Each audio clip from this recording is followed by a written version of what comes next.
Well, hello everybody. Thanks for joining me today. I'm as I'm taking away the share from the jingle logo. I'm in inclement video conditions, sitting in my Uber here in New York on the way to JFK, rightly coming off from the Oracle Cloud Analyst Summit. But don't worry, I don't expect you to watch it me anyway. Just hope that the video is going to make it well, and I will start sharing as usual.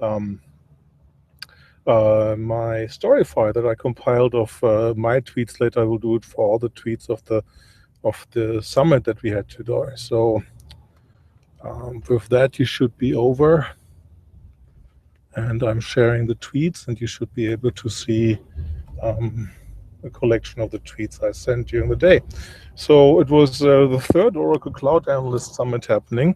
The first one was an almost intimate affair, less than 20 analysts assembled in Indian Wells, a little less than 2 years ago. The numbers are going up. It was 40 in Half Moon Bay, spring last year, and now it was almost 60 meeting at the Waldorf Astoria here in New York. So good sign that there's interest by customers and the analysts attending this.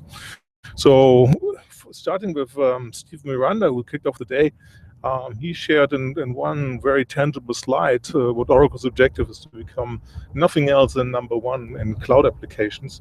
And the key thing is 100% has to be on the cloud. Of an application will be run there. Everything's built from scratch there. Steve made it very clear it's not an if, but it's a when customers move there.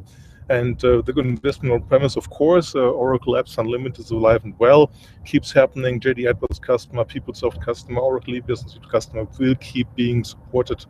Very clear number one. Because some things got confused. Twitter was down this morning, didn't make it easy to cover this event.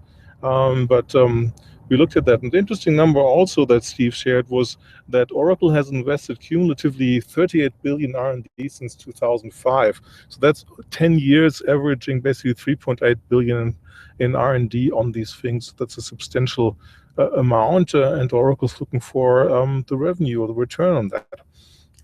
This is actually 38 billion without acquisitions, which is very important because Oracle, as we know, has done a number of acquisitions there too. And the interesting thing is, and it was good to see Steve being really honest here, sharing that in the old on-premise world, which I also know from my past have been part of, it took a long time for customers to get requirements. Steve was even so honest, what I've been saying a long time. Till in the on-premise world, you had the requirements done of a customer which you wanted to do. Often those were no longer best practices, right? All of this is different now in the cloud. Things are working dramatically faster. And a key differentiator, which Oracle is pushing very hard, is the whole data as a service part. Oracle was first talking about data as a service back in March 2014 at their first Analyst Summit, where it was not just the typical infrastructure, platform, and software as a service, but also data as a service as a first-class citizen. Can't get tired about mentioning this because it's truly, in my view, one of the differentiators from the Oracle Cloud offering. Customer-driven development cycles, exactly what Stephen was talking about. Interesting, like the modern cloud capabilities, of course. A complete suite is a key differentiator. We mentioned the DaaS components should be personalized, should be connected, and of course secure is a key question in all these pieces. And next up we were with, after Steve, we had Inderjeet Singh talking about let me fast forward here. So before we jump to that, sorry about this little chaotic here, riding in the car. Significant customer logo advancements, right? I remember these slides being barely filled, I mean, relatively to the product age with maybe 30, 40 customers. Now this is substantial customer slides, over 1,600 Oracle ERP customers. Complete modern proven, the differentiators for the ERP program. Similar points on the HCM side, won't drill into detail here. We usually do some other events. Product highlights there, nothing new. The reputation capabilities, the Wellness competition program, and now new enterprise analytics, not the real analytics as I like them, the ones that take an action, do recommendation, more visualization, but visualization is of course important, seen equally here on the HCM cloud customer slide. It's getting more dense in Oracle run out of real estate. Didn't mention the customer number here, but it's going to come later. As three drivers, Stephen shared, performance management, of that the whole talent management area is a key thing to do. in HCM. Then payroll and global capabilities are the drivers that he sees there. Customer Experience Cloud, very similarly. I'm not going to drive in too much detail here. Check out the Storify. What is interesting is the whole data cloud perspective, where Oracle has amassed significant amount of data from 41 of the top 50 global data providers, over 1 billion consumer profiles with the Oracle Graph ID. I thought I had a tweet about this somewhere. Looks like it's not longer there, but doesn't matter. And equally well, good to see that the integration cloud was featured. Obviously, when customers implement a SaaS property, they have an integration problem to the rest of their automation, and it's good to see that the integration suite is there. And it was overall a less apps, but more apps on top of a technology stack pitch that Stephen delivered, which is good to see because there's always an integration problem there too. And then we had Brandon Watson talking about the DaaS offering. Sorry, some tweets in confusion here, not even relevant ones snuck into my Storify here. The data cloud, as I mentioned, is an interesting offering all around the Oracle ID graph, which is like a unique ID for a consumer, collecting all the socially exhaust additional information, making it very valuable for anybody who wants to do things with that single consumer. Across the connected campaigns and channels. So obviously, campaign management is a key piece of this. All of this on top of the data logics and BlueKai acquisition, plus things Oracle has developed internally. Then we had Inderjeet Singh talking about platform as a service. He did a great job walking us through this layer cake with basic storage at the bottom. Now I can't even see with the glare on the car what the tweet says. Big data capabilities and developer services. Polyglot is always what Oracle stresses here a lot, which is important. Integration capability, data visualization capabilities, and then on top of that, functional cloud like the Sites Cloud, the Documents Cloud, the Social Network, and the Process Cloud, which are capabilities for the Oracle Cloud Platform. And important value propositions for developers are obviously Polyglot, as I mentioned before. Bring your own programming language. That's a common table stake right now for PaaS, at least from the bigger players. Fully automated development lifecycle. I can still build as a developer web, mobile, and cloud application. Test, dev, and production environments are portable between cloud and on-premise. There are still examples mentioned also in the presentations of customers bringing things back to on-premise. And then tools to diagnose problems in the runtime. Overall, very interesting to see. Nothing so much new compared to the Oracle Open World back in October, November. Interesting, the pitch is being tuned to different areas, like for integrators, what are the relevant capabilities for them to build better integrations and to leverage the APIs that Oracle exposes. Interesting tidbit, all REST-based APIs exposed internally and externally. I'm not sure we didn't get to it, not much room for Q&A, what it means from a performance perspective, from a security perspective, but also as Oracle build all these from a monetization perspective, what you have to license to call these APIs from a third party's perspective. And equally important, not to be forgotten, the citizen developer. I don't like the term so much. The business end user is what I prefer, who's building applications, both from data analyst perspective, is something that Oracle's thinking of very hard, but then the pure line of business user doing things in the application without having programming technical abilities, but still being so dangerous that he can do things there. So major strides in the past portfolio around the 6 areas: application development, enterprise integration, business analytics, content, process, and system management. I can't read my own piece here, too much glare on my laptop, I apologize, but check out the Storify. Very interesting thing is what Oracle has created in the last 6 months, the Oracle Cloud Machine. It's basically a dedicated server on premises. It's funny, it's called the Cloud Machine, which is maintained and supported by Oracle, runs what the customer wants to run. And what was interesting, what I missed before, so shame on me, is that it's at the same price as if that server running these products in an Oracle data center. So really easy for a customer to accept if they have their own hardware or they have concerns, or as a part which Korean was open, if Oracle doesn't have enough demand in that country to open data center, Oracle will manage the Oracle Cloud Machine inside the DMZ of a customer inside of the data center. So very interesting to propagate the stack that way. And like I mentioned, same price like if that server was in a data center. Differentiators on the PaaS side, broad capabilities, not just for developers, but also for analysts, integrators, thinking of system integrators, and line of business users. Interesting development choices, as we mentioned before. The capability of moving the workloads across the Oracle Cloud and on-premise, largely automated, that we'll see later when Thomas Cohen came on. And also on the infrastructure side, it's very clear that Oracle wants to avoid that humans have to do anything with the automation and running of the cloud, which is, in my view, a good sign, because despite we all want humans, humans are the ones who make many of the errors in public cloud. Out-of-the-box standards, interesting. This was the least standard emphasizing presentation I've seen from Oracle probably in the last 10 years. It looks like the standard-based perspective, not the standards have been given up on, but looks like the standard message is a little being toned down, because I guess it's over, or the emphasis has changed from the standard perspective there in the product. Reduced cost of the application tier, that's always the key thing. I missed this, so thanks to colleague Tony Baer for this. 400 ISVs are now porting their applications to run on the Oracle Cloud. That's always important, because these ISVs bring load. Load means economies of scale. Economies of scale mean lower costs of ownership. It means lower prices. Starts what Amazon coined the flywheel of getting more load to your own cloud as you lower prices. Next was tools around capability around account health. We saw a demo actually built on the PaaS platform with a good UI.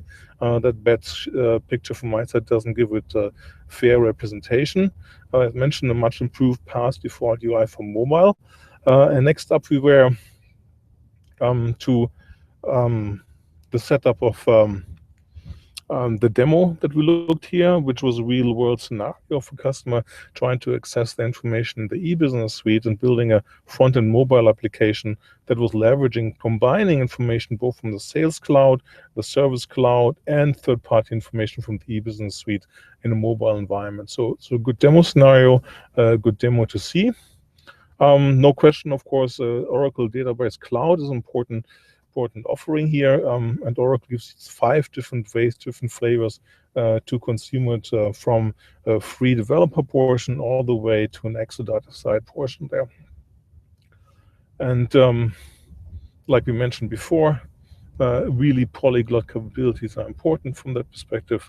I might have done a couple of too many tweets in here.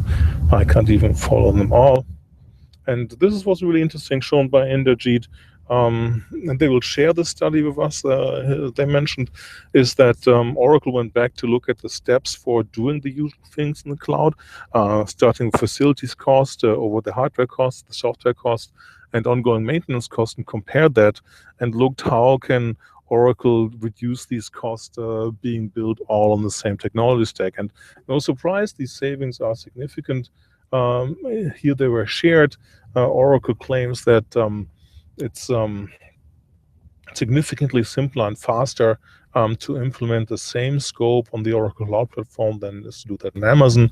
Then OpenShift, that's not so surprising given the nature of the OpenShift consortium, but even then on the IBM side. So the distance of 30% more steps on the IBM side, that's something which we'll love to see a little more in detail, but always interesting to see customers looking at TCO, which really is the Oracle DNA, and looking at making it easy for customers to provision their loads to their clouds.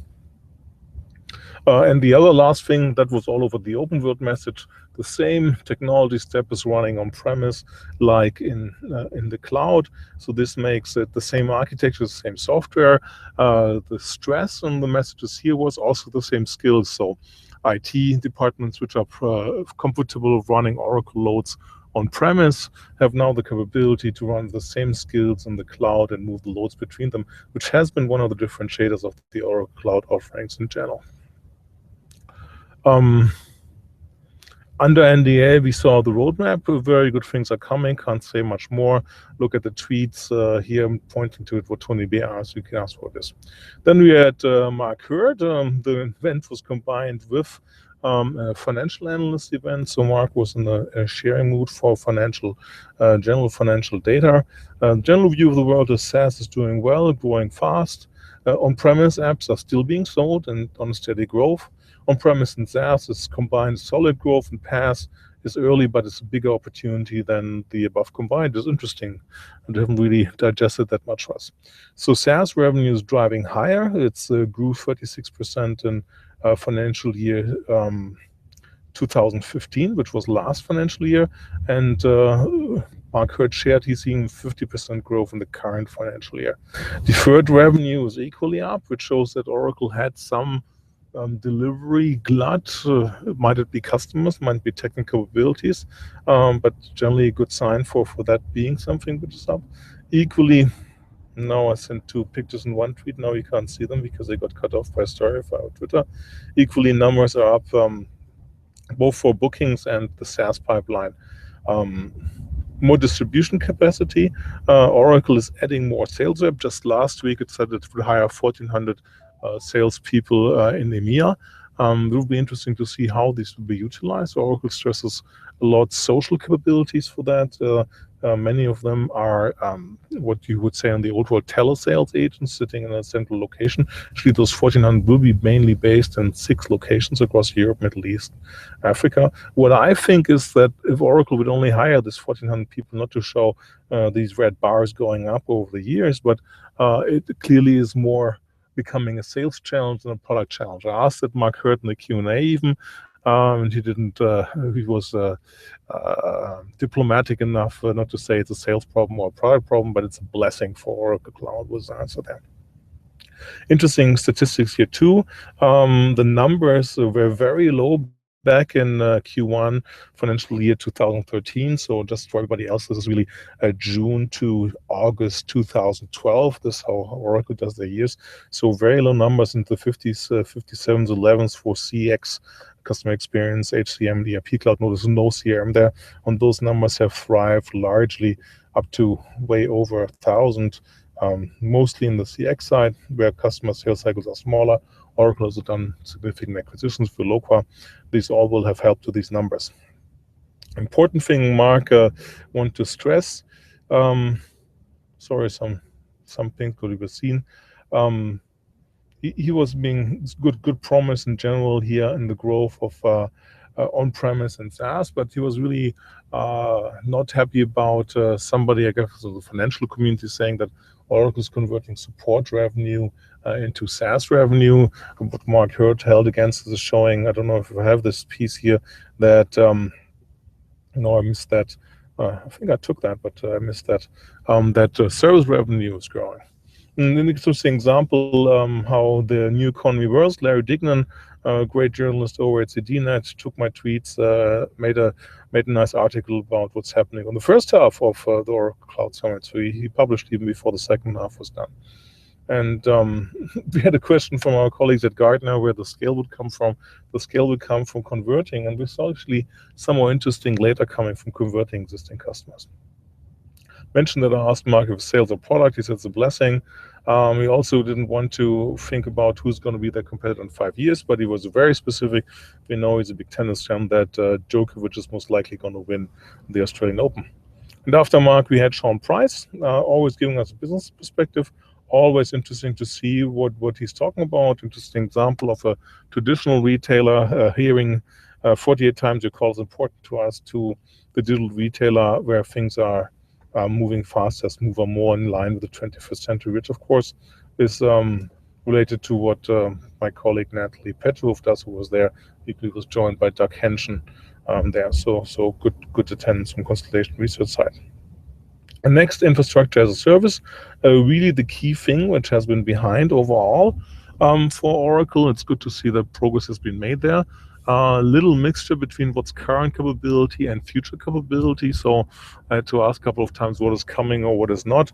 A few good startup, but the infrastructure challenges. Companies are sitting on corporate infrastructure which is siloed and old. You can look all these in strategy. The information in the Storyfy. What the compute service really does, and as a part of the 3 elements which are part of infrastructure as a service, it offers from bare metal all the way, which was new, in case I didn't miss that, to the Docker service. And of course, you have the engineered Oracle instances. Benefits of elastic compute and bare metal service and dedicated compute service. Really interesting to be able to deploy all the modern technologies from a Docker perspective, but also from a Kubernetes, Mesos, and Docker registry perspective in Oracle Infrastructure as a Service. Differentiators for compute cloud services: easy migration of enterprise workloads. I don't know if that will come later. That was quite a surprise in case I didn't miss that from before. Broad support of heterogeneous workloads. So if it's Linux, if it's Windows, or with Solaris, Oracle will be able to run it, as Korean clarified later.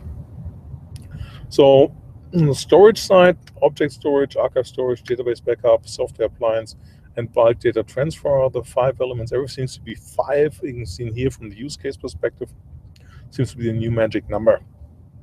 Differentiators: extremely low cost. Oracle is cheaper than Amazon. Amazon lowered prices after Oracle's announcement summer last year. It's interesting because Oracle, similarly like with the announcement of the 2-socket server, enjoys significant cost advantage from a single engineered stack. It will be interesting to see why Amazon doesn't see the same, because they equally engineered an engineered stack to work all together. We'll see that. But maybe Amazon is also making some profit here, and Oracle is giving things a little more away. Network service, big push there. Oracle never spoke so much about network. That was new at Open World already. It all comes together as a software-defined data center and the cloud. The interesting thing which popped up here for the first time is that through a new nested hyperserver capability, Oracle will be able to take native VMware loads, right? And the interesting question has always been like, how will Oracle be able to scale and get that load into their public cloud offerings to similar leaders like Amazon or Microsoft or Google, who have attracted more load in the past? And the main bet, in my view, still remains the Oracle on-premise capabilities moving to the public cloud. There's no poaching and pushing from that perspective, at least what Mark Hurd was saying or Stephen Render was saying. On-premise customers are supported, but this is a clear indicator here, supporting VMware loads, which can go to the Oracle Cloud as a key drive and attempt to get more loads out of what is the number one virtualization for on-premise loads. I saw a good demo. Demos always get better. It's always why I bring loads into the public cloud. And then we had a Q&A finally with Thomas Kurian, always very interesting to see. The whole combination of the 3 drivers, compute, storage, network, was really clear from Kurian's perspective. It's all about making these software defines, exposing them through APIs, being able to ramp up and scale down elastically compute, storage, and network capabilities. That said, one of the things which was late in Oracle's infrastructure as a service was the compute elasticity. That capability is supposed to be there.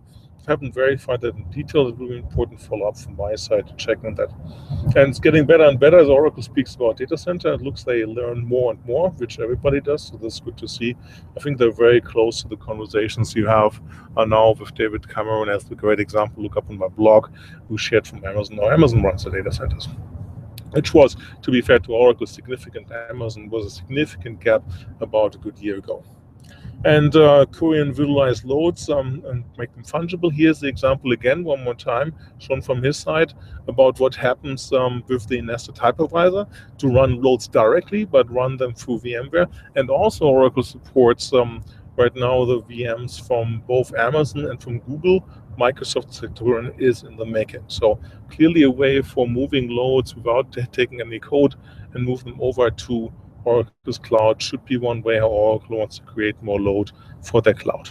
And all of that, as I mentioned before, exposed through APIs, therefore programmable, not having the issue of having to build things directly and people running these platforms, which is good for the people, but often not good for the quality and level of service of this platform.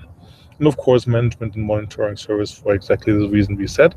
The capability to run behind the firewall and before, Karen was very clear that both that has to happen. If it runs on Windows, Linux, or Solaris, it runs on the Oracle Cloud. And yeah, data enrichment is what he talked about. He talked about an IoT example. Of course, Oracle has an IoT story too. Need to hurry up as I'm getting on JFK here.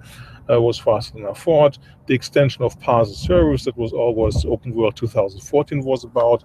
And let me take this back and give you some last glimpses here of New York as I'm getting to JFK. So overall, I think good progress from Oracle side. I always ask Thomas Kurian, as you change lower pieces, the infrastructure, so what are the ripple effects on the higher levels? He said there's a dedicated team looking after this infrastructure, and there's separate release cycles. I think that's a good answer. The answer back at Open World when I asked half a year ago was that these are all API calls and abstracted calls, but with all the capabilities which are being built right now in infrastructure as a service, it's very difficult to foresee that and have it nested that. So all eyes have to be, significant amount of money is being spent. I estimated over 25,000 engineers building the overall engineered Oracle stack on the quality and delivery of that. So, but overall good progress. I think Oracle built something unique, which is attractive for customers to look, and definitely one of the important technology stacks on all level, on the software as a service, on the platform as a service, on infrastructure as a service to look at. And the data as a service part is definitely an interesting differentiator, and Oracle has been speaking about this the longest. Thanks for watching. Hello from JFK, and have a great week. Thanks. Bye-bye.